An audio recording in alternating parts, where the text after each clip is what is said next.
Абе, Ристо, на taj човек има много голема заслуга. Много големи чекат на луѓето, не може да се допиеме. Ако на него не му да кажем тази вест да стине дека...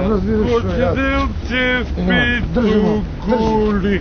Ама кај си да човек ти измрза с скотани тука.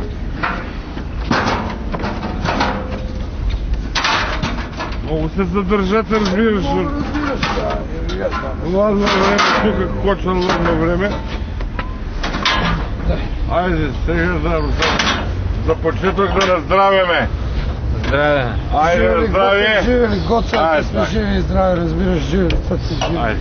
Живи и здрави. Ти, Гоце, да ти сега защо сме дойдени? Ти знаеш, от всекой път у Република Македония е имало разселовачка. Си има бегалци, мало и после войната, и пред войната, това вака карашка. Да се разбереме, и днеска много ружи не ни цветат.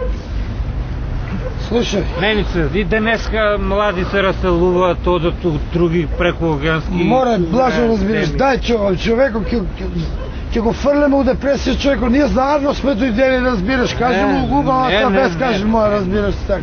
Ние сме заедно дойдени. Слушай, мамо. Да ти кажеме убава За вест. убава се, разбираш. Убава вест Нас- дойдени. Гоце, ако знаеш, не признава американците.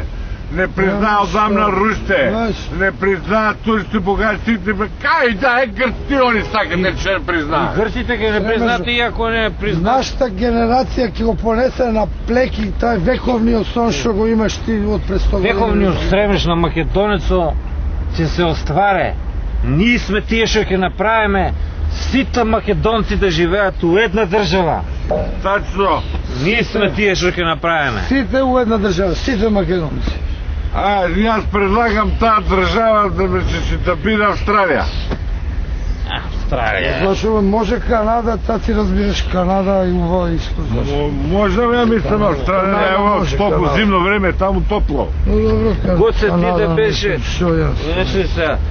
Гоце ти да беше жив, он най-убаво ке кажеше у која држава да живеме. И тава може.